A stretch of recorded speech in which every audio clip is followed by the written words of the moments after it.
문재인 정권이 전후 사정 감안하지 않고 설익은 북한 개별 관광 시나리오를 내놓았다.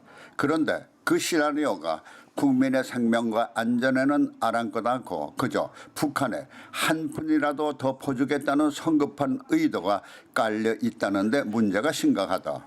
바로 자국민을 북한에 달러를 운반해주는 밀수꾼으로 만들겠다는 것이다. 밀수꾼으로 표현하는 것은 개별 관광이 UN 제재에 접촉되지 않는다는 조항을 악용해 퍼주려고 하기 때문이다. 그렇다면 개인의 달러가 북한에 두둑히 쌓일 것은 당연하다. 이와 같은 불순한 의도가 국제사회에 알려질 경우 동맹국으로서의 한미관계나 북한의 비핵화를 추구하는 국제적 노력의 구멍을 뚫게 될 것이다. 해리스 주한 미국 대사가 개별 관광을 놓고 사전 공조를 주문한 것도 이와 같은 예측을 했기 때문일 것이다. 그러나 문재인 정권이 이와 같이 앞으로 닥칠 문제들을 외면하는 것은 북한에 퍼주기에만 올인하겠다는 의도인 것이다.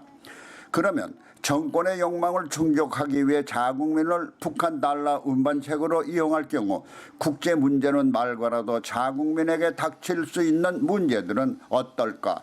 바로 안전 문제다.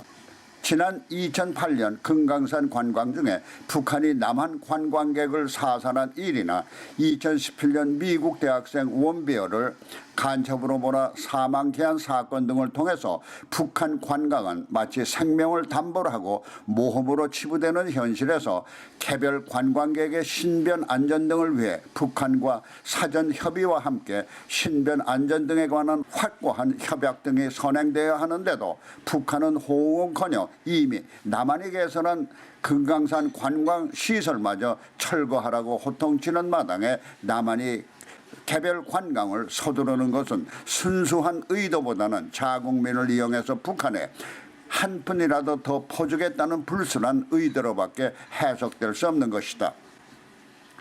특히 북한의 비핵화를 촉진하기 위해 북한의 외화벌이에 제동을 걸고 있는 미국이나 유엔의 활동에 이들과 협조를 해야 할 남한이 독자적으로 북한의 외화벌이를 위해 국민을 이용한다면 국제적 고립을 면치 못할 것이다. 그러나 남한은 미국 등 국제적인 협조 요청에 내정 간섭까지 내세우며 독자적인 대북 지원에 나서겠다는 것은 국제적인 고립은 고사하고 국가 자체를 위험에 빠뜨릴 수 있는 만행을 부리는 것이다.